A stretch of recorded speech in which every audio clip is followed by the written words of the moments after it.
Second. Okay, welcome everybody. We're excited to get down to study with our midrashim on Parashat Tazria, which it's a complex parasha. We're at that point in the cycle of Parshiot. Do you remember when we studied about Abraham and Isaac and Jacob and all those great stories together and how relevant and easy that was? And now here we are in the thick of Leviticus, in the thick of the most complex, challenging laws of At the end, Rabbi, I want you to address, I had heard the chief rabbi of Poland was interviewed, and I was wondering if you ever met him. Okay, yeah, sure. We'll talk about that at the end. So here we are talking about things like childbirth and sara'at and all these types of afflictions and childbirth. We're not talking about childbirth from the sense of life and the beauty and the wonder of the moment, but we're talking about the laws of tuma and tahara, of purity and impurity. We're talking about the sacrifices that are necessary to bring one person from a state of impurity to a state of purity. And anyway, we're in for a fascinating journey because we've uncovered this week two midrashim in particular, which are quite extraordinary. And I wanted to share them together with you. So we're going to share the screen right now, open up our sources. Here we go. We're starting right at the beginning of the Parasha. God spoke to Moses saying, and we're going to introduce the idea that there is a difference, which is not going to be the subject of today's class. I believe it was last year or the year before we spoke about the difference between a male child and a female child, or a boy and a girl, son and a daughter, what the difference is in terms why the Torah sees a difference in terms of the rituals, of the purification rituals to cleanse from that. But that's not our topic today. And so the topic is, Daber el bnei Yisrael lemor, speak to the children of Israel, saying, Isha ki tazria v'yalda zachar, when a woman gives birth and gives birth to a son, v'tama shibat yamim, she's going to be impure or have the state of tuma.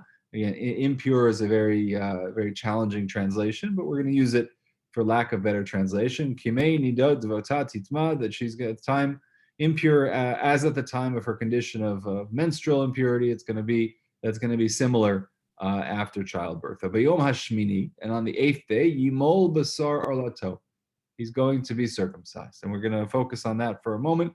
This is not the mitzvah of circumcision. This is an allusion to the mitzvah of circumcision. It's repeated a number of times, but we see an example of it right here. Ushloshim yom ushloshet yamim, and for 33 days, teshe bidmei tahara, she's going to be in a purification process.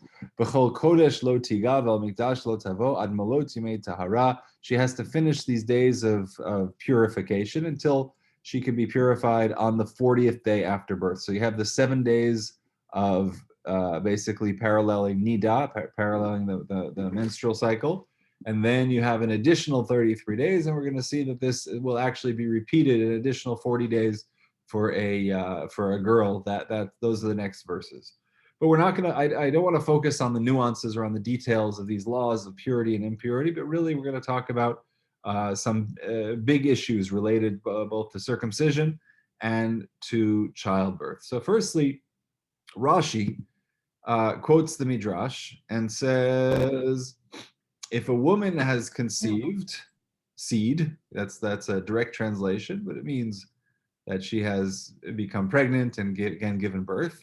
So Rashi quotes the Midrash in Vayikra Rabbah, Leviticus Rabbah, in the name of Rabbi Simlai. Rabbi Simlai said, even as the formation of man took place after that of every cattle, beast, and fowl, when the world was created, so too the law regarding him is set forth after the law regarding cattle, beast, and fowl. So what question is Rashi answering? Rashi is always answering a question. Rashi has a question.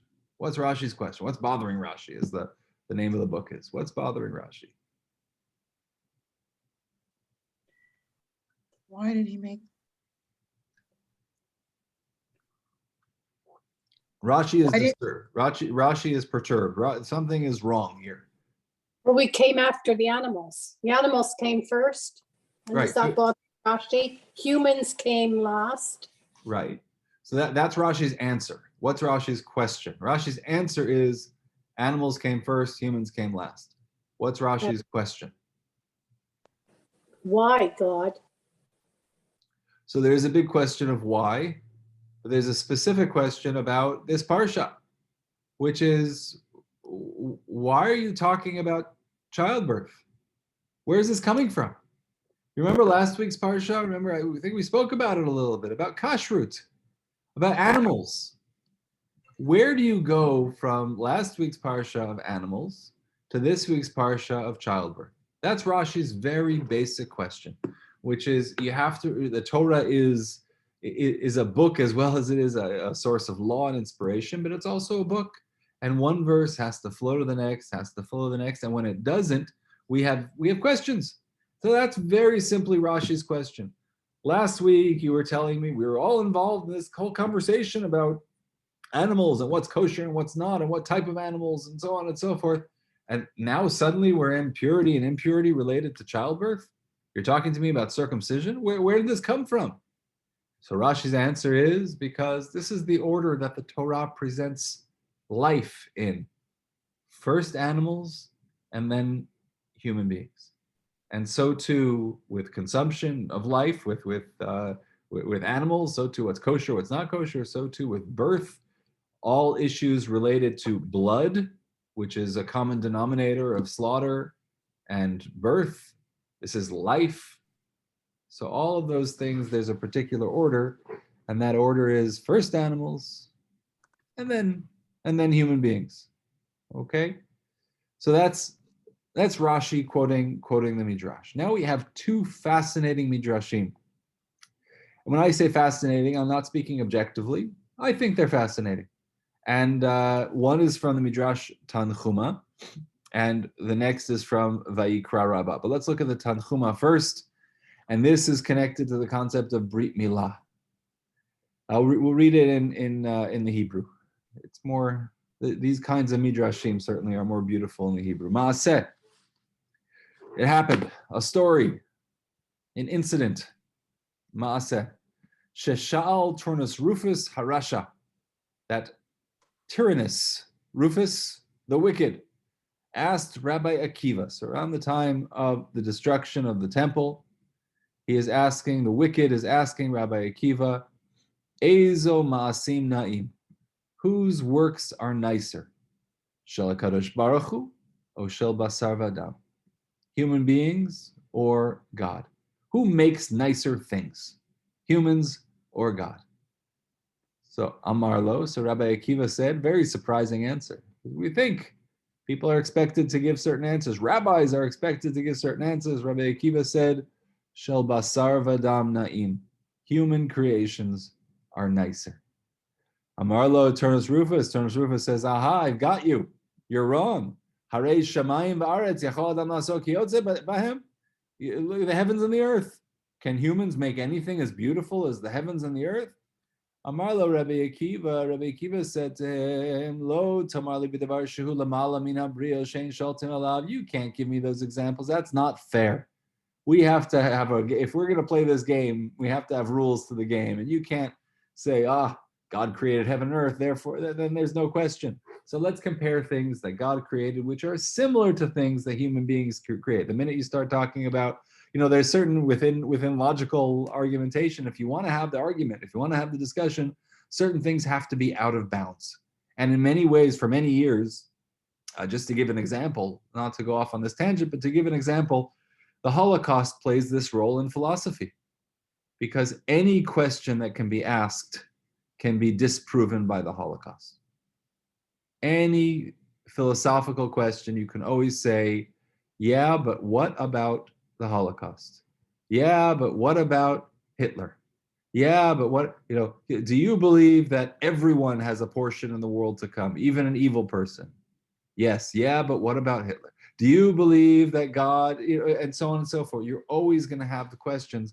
So Rabbi Akiva is playing the same game, or Turnus Rufus is trying to play the same game with Rabbi Akiva to trap him and to say, wait a second, God created heaven and earth. Rabbi Akiva said, no, let's have an even playing field.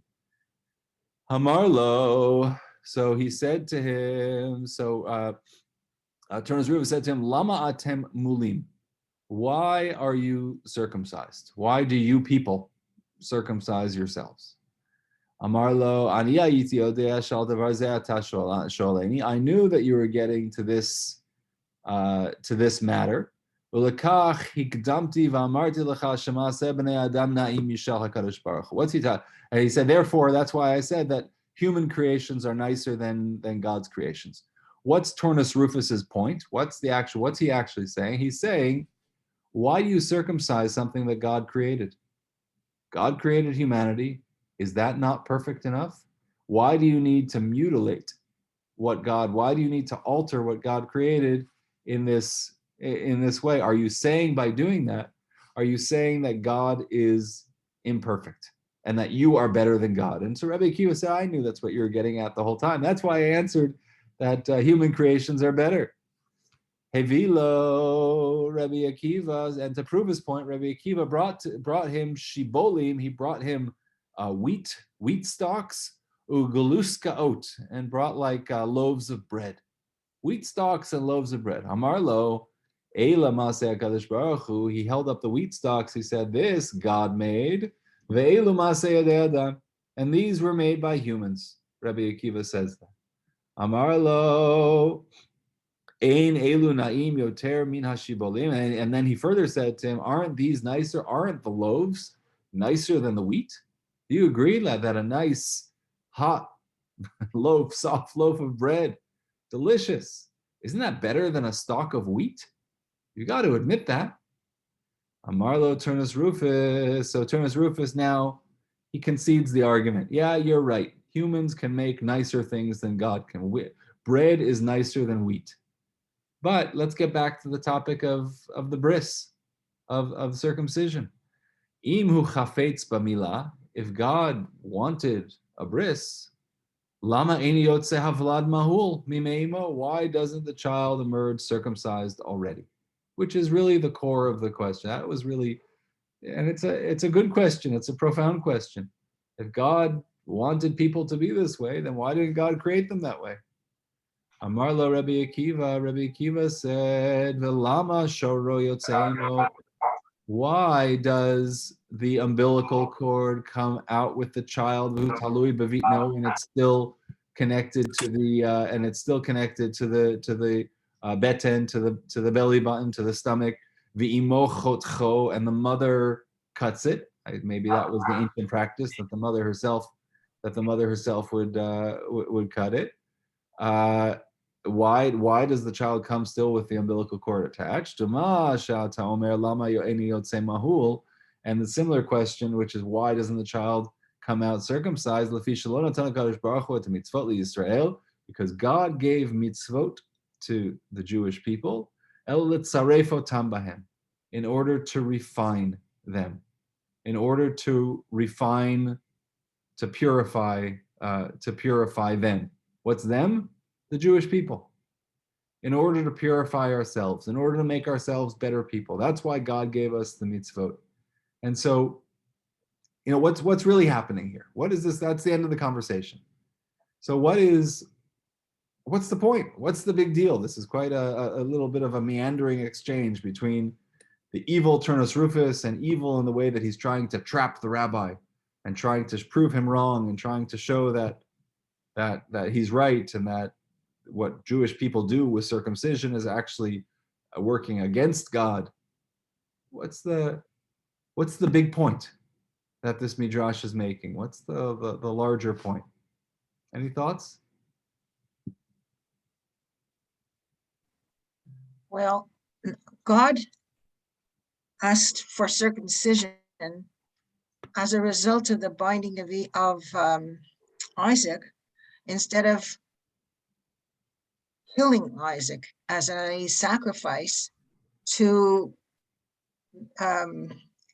connect us between God and ourselves in a sort of a pact of respect and honor. And Rufus, on the other hand, is saying, well, you don't need that God made man, and he wasn't circumcised, and it should be just fine the way he came out. But also God made the ground that the wheat grows in, and he didn't make the bread. Right. Right. So there's a difference. I think Right. he's being a little bit of a Mhm. Mm-hmm. Thank you. Any other, Monica? Yeah, I'm just thinking that made humans perfect or fine, but in order for us to join, along with what Esther is talking about, for us to step into the deal, we have to do something. So it's not to correct what God did as if God left something a little bit, not complete. No, that's complete. But to complete the whole picture, we have to join with God. We have to join in. We can't just say, well, that's perfect, and now we have to do something to show that we're in it. There's a sense of partnership that we need to enter into this partnership with God. If God would create everything, if God would, that's the worst kind of manager, right? It does everything him or herself, doesn't leave room for others to contribute. So this is our contribution. It's a minor contribution. Not only a contribution, no, that's our saying that we are joined. That's our motion to show that we're accepting the commitment. You have to accept the gift. Good. Thank you. Abby? I'm wondering if the word, right, Letzaref, I know is refine, but, and has to do with the, the welding, smolding, I don't know what the actual words are, with the metal, but Letzaref is also to join, right, to be partners. So. Yeah, good. That's beautiful. That's beautiful. I was thinking also, Abby, if you'll permit me to share this personal anecdote, that earlier today, Abby was preparing challah, as she's wont to do. But we have a program tonight with bat mitzvah girls and their parents, I suppose. And Abby there's a lot of dough on the kitchen counter, and I was walking by, and Abby's hands were filled with dough, and she asked me to get a utensil out of one of the drawers that she needed because her hands were filled with dough. And so I reached into the drawer, got the utensil, put it on the counter so that she could use it. And remember, if she said that, I said, but the thought crossed, okay, now I've been part of this process also. Now I can say that I made challah too. Now, granted, Abby did 99.999% of the work, but you know what? Without me, she would have found a way to get that paper. But similarly, this act of circumcision is a very, very small contribution to the overall creation of the human being. God has done a whole lot of work until now. And so, but we're coming in as partners, and in many ways, God is inviting us in as partners. This is something that God doesn't need. This is generosity. This is a gift that we're being given the opportunity to participate in, or to collaborate with the greatest artist of all, to create in the creation of a human being. I think that's beautiful. Okay. I would just say also, just very simply, I think that this midrash presents Brit Milah as an example, but not the only example. And just to understand that it expands it to all mitzvot. But really, the question is, why does God need any of these mitzvot? Why doesn't God create the world with everything already done? Why did I have to make 100% of my salary in order to deduct 10% of it to give to somebody else? Why couldn't God have just arranged that we earn 90%, and then already the 10% is going to be or whatever, just to give one example? But there are many, many examples that God could have created a world in which none of these things or any of our actions would just be redundant, but they're not. They're actually necessary and essential. And so that's an important point also, that this is not just a conversation about Brit Milah, but it's a conversation about mitzvot in general. Okay, we're going to move on to a shocking midrash. Shocking, I think. I think it's shocking. It's revolutionary, this next midrash. And we'll do it in English for the sake of expedience and comprehension also. We'll do it in English, but it's a fascinating midrash. And the midrash, we'll look at the Hebrew for the structure for a second. What the midrash often does is uses a verse as a launching point, and not a verse. It'll bring in a verse from somewhere else, out of left field, and it'll say, okay, this is going to be our launching point. We're going to discuss this. So here, the midrash, in talking about the verse, Isha ki Tazria v'yalda zachar, but when a woman gives birth to a boy, hadahu dichtiv, that's the style of the midrash. This is what is spoken about. This is what's referred to when the verse in Job says, Chaim v'chesed, life and kindness, asita imadi, you have done for me, you have done with me, upkudatcha, shamru ruchi, and your commandments have preserved my soul. Okay, so we're going to talk about what does this mean? What exactly is this verse referring to? Life and kindness. Life and kindness. Okay, that's going to be your combination that we're referring to in this rather shocking midrash. Rabbi Abba, we're going to see a whole bunch of different opinions, but we're going to start with Rabbi Abba, the son of Kahana, who has a lot to say. He has 3 different approaches to this. And he says, is it the custom of the world that if a man holds a bag of money and turns the opening downward, you turn the purse upside down, don't the coins scatter? So too, the fetus dwells in the mother's womb, but the Holy One guards it so it will not fall out and die. Is this not chaim v'chesed?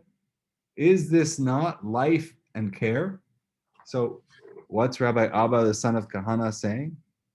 He's saying, wait a second, there's gravity. The laws of gravity say that, fetus should not stay in the womb. He's not articulating this as gravity. He's using an analogy. He could say gravity, but instead he's saying there's a purse with coins in it. But it's saying the same thing, that when you hold something upside down, when the opening is at the bottom, anatomically speaking, that when the opening is at the bottom, whatever is inside should fall out. But life is made. But we are all here. So what happened? Is that not chaim v'chesed? Is that not life and care? Second example. It's the custom of the world. Custom is not a good translation, but let me see what the Hebrew, benohag. So it's the way of the world, I would say better. It's the way of the world, the laws of nature means that a beast walks with its body in a horizontal position. An animal walks on all fours. And the fetus is placed within the beast's womb in the form of a covered wagon. So meaning the fetus is resting against the bottom of the womb, of the uterus, which is, again, speaking gravity, which is on the underbelly of the animal. But a woman walks erect while the fetus is in her womb, and the Holy One, blessed be He, guards it so it will not fall out and die. Is this not chaim v'chesed? A similar point to the first one. Is it not? Meaning, one could imagine a biological situation in which pregnant, what's the way we say it now? Pregnant people, pregnant women wouldn't be able to stand up. Who knows? But that's not the way. That's not the human way. So isn't that chaim v'chesed? Is that not life and care? The third one. I hope you're shocked already. This is a fascinating midrash. Rabbis writing about pregnancy. It's the custom of the world that a beast has its udders in the place where her womb and her offspring suck, at a shameful place. Makom boshta, meaning if one thinks about an animal, thinks about a cow, thinks about where the udders are located, is not at the same distance as the human breasts, whereas a woman has her breasts in a beautiful part of her body, and the baby sucks at a dignified place. Is that not chaim v'chesed? Is that not life and care? That a child in taking life doesn't have to be in proximity to dirtiness or to excrement and so on, as it is with animals. Okay, that's Rabbi Abba, the son of Kahana, who offers those three parables about Chaim v'Chesed, about life and compassion, life and care. Rabbi Elazar said, if a man were to stay in an oven for 1 hour, would he not die? Now, a woman's womb is at boiling temperature. I don't know if that's, again, we're suspending modern scientific understandings, but they understood that there is a heat in the womb. And the fetus is in the womb, and the Holy One, blessed be He, guards it so it should not turn into a mere membranous bag or a placenta or a sandal-like bag, meaning that it stays in human form and is not cooked. Is this not Chaim v'Chesed? Is this not life and care? We have yet another fascinating understanding of the rabbis. Rabbi Tachlifa of Caesarea said, if a man should eat one portion after another, would not the second expel the first? Right? Last in, first out, first in, last out. One thing goes in, the next thing, the thing that came in last goes out. Yet, however much food a woman eats, however much liquid she drinks, this does not expel the fetus. Maybe confusing certainly the digestive tract with the reproductive organs, but we'll leave it at that.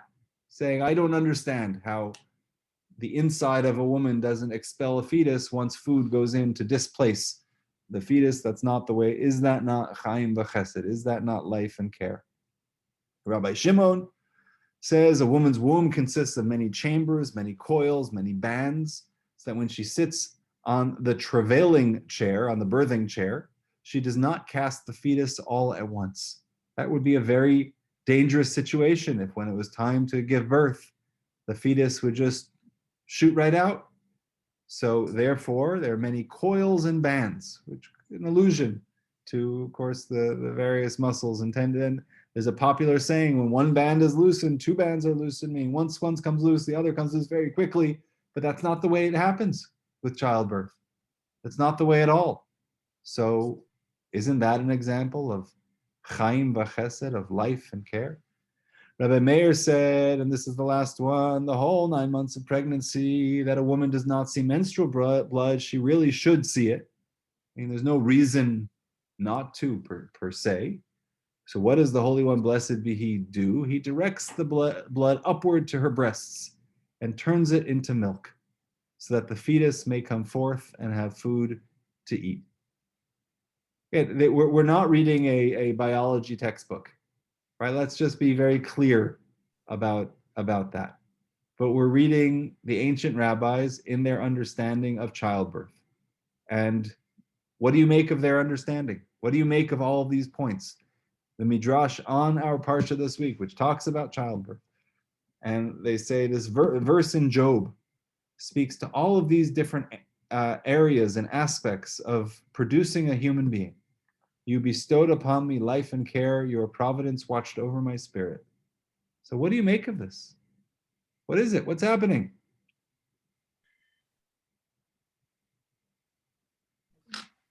I think it's an expression of gratitude, of feeling, interpreting the biological process as an expression of God's care and providence. Beautiful. Beautiful. But where is the question that has been asked that says that, or where is it stated before all these examples that God isn't offering life and care, or that's not happening? These are all answers to a question that we haven't. Where's the question? That's a great point. The question is very simply about a verse, right? The question is a literal textual question, which is, you bestowed upon me life. Okay, fine. We know that. But where does the care come in? What is the chesed in the life producing process, in the life generating moments? Where is God's compassion? Where is God's chesed? Life is there. God created all the systems so that we could have life and new life and regenerate life and generation. That's all there. That's in the laws of nature. But we're now looking at that and looking at how a woman is pregnant and looking at how a woman gives birth and looking at how all these things are happening. where are we seeing God's care? And each of these, whether it's Rabbi Abba, son of Kahana's fixation on gravity, and how it seems to be that pregnancy suspends the laws of gravity in his interpretation, that the fetus doesn't just fall out, to others who are looking at different aspects of the birth canal, of breast milk, and saying, oh, there's something with extra there. There's something with extra compassion. I see God there. That's the question is really about. But my question is, you mentioned earlier that sometimes you just get these things thrown in from almost left field, from nowhere. And that's this, you bestowed upon me life and care from Job. And it's just sort of thrown in here. And now we're defending that. But from where does that question come? Like, just because they arbitrarily, the rabbis have decided to put this in? It's thrown in here because the topic of the Parasha is childbirth. And so they say, okay, we have all of these lessons about childbirth. Okay. And that's why it's appearing in this particular midrash. Okay. This is not an interpretation of our Parsha. This is a midrash that's connecting itself to a theme of the Parsha, which is childbirth. And off we go. And we're off. All right. Got it. Thanks. So yeah. Maybe it's because there's a judgment here on their parts. Because like you say, this is not a biology class, and the blood doesn't go to the milk. It does sit there to protect the child, though, because it makes a bigger surrounding for the baby, and that's caring. They want and hope that there's care, and they want to feel that there's care, and so they're justifying maybe what's happening. It also, when we talk about the animals that walk on four legs and carry the baby in almost like in a chariot, if that's a nice thing. I thought about it in a covered wagon. Sounds very nice. But it also, where the animals suckle the babies, is not so close to the area where the excrement comes from. It's further up the body. If you ever watched a horse or any of the animals, it's higher up. It is higher. So there's care there too. There is care there too. It's not exactly down there, but I think the point is it's closer to there. If one thinks of it is of a pig and the piglet suckling, that they're closer to the bottom than they are to the top, or it's not completely in an upper location. It's spread out throughout. There are multiple. But again, we're not getting bogged down in the details. We're talking about, the big picture is. I think they're talking about the relationship. That the rabbis are looking at childbirth and saying God is there. And God. I think that's what, yes, I agree. I think that they're referring more to the relationship that we have in childbirth with God than to the actual process. Childbirth is the most profound creation, whether it's animal, plant, or humans. The reproduction, the recreation is the most profound thing on the planet. Yeah. And yes, it's connected to God. Yeah, and I do think, yes, and I do think that there is a feminist way of reading this midrash, which we could also look at it from a feminist perspective, because I think there is something happening here about putting God front and center of the birthing experience and not the mother, or there's a little bit of displacement of the mother from the rabbi's perspective. But I'm not sure that needs to be, but I think I just want to say that and acknowledge it. But Susan, I think that is the point, is that there is something, we're focusing on this moment, and really the rabbis could have focused on any moment of life. We could have talked about eating food. We could have talked about breathing. We could have talked about any of the other biological functions and pointed out how God is there and how they're done in ways that are quite remarkable, and how the way that we do it is actually, it might have been more sensible to do it another way. And yet, because we do it this way, that's God's way of showing us God's care, pointing out the gravity of pointing out that the way a human being is structured, the way a woman is structured, with the opening pointing downward, is not the way to carry something. And therefore, it's not the way if one had a purse of the same configuration would hold it upside down.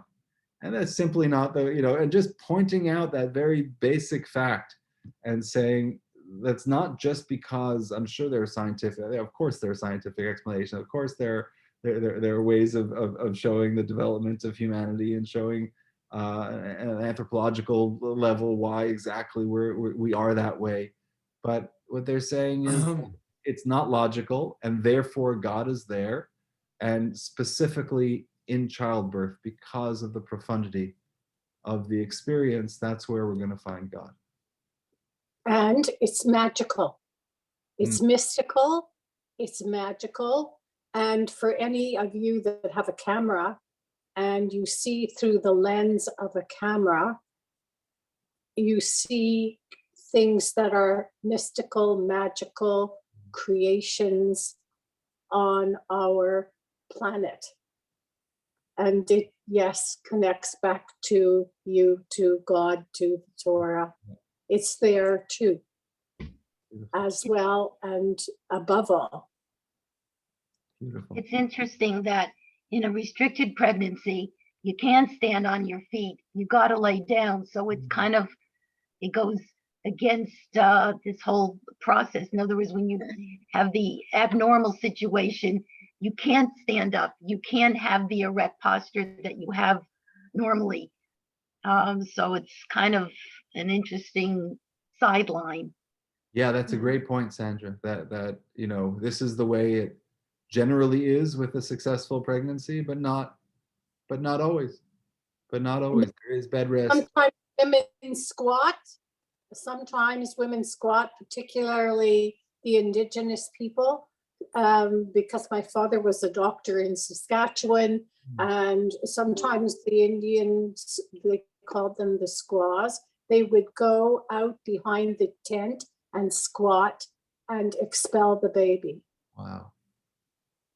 That happened. Wow. Yeah. Amazing. But yeah, that's a great point. And Sandra, a wonderful point that it doesn't always work that way.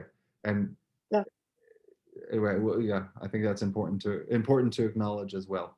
So we started, I mean, it's a very challenging, I mentioned, a very challenging parshiot, but somehow emerged with some of the most fascinating midrashim about circumcision being a model for human partnership with God and creation, and with childbirth being a great example of chaim v'chesed, that God not only gives us life in the sense of breathing life into Adam. Okay, so you have life there. Now we have, I mean, that's miraculous in and of itself, but there's chesed, an ongoing chesed in the creation and in the birth of every human being. It's not just chaim v'chesed, and that's what's behind our parsha. So when we read, when a woman gets pregnant and gives birth to a son or gives birth to a daughter, there's so much more behind that. And the rabbis are putting these midrashim to remind us that we're reading about biology and tuma and tahara and blood and all those things, but just know that there's a whole theology that stands behind all of this. And we shouldn't lose that beauty. And Susan, that magic, we shouldn't lose that sense of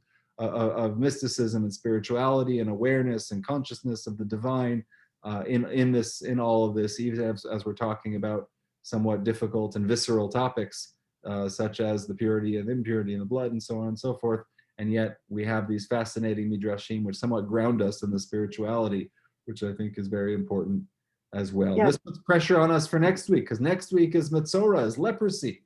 What depth are we going to find there? What midrashim are going to elevate us out of a dermatological condition into spiritual awareness?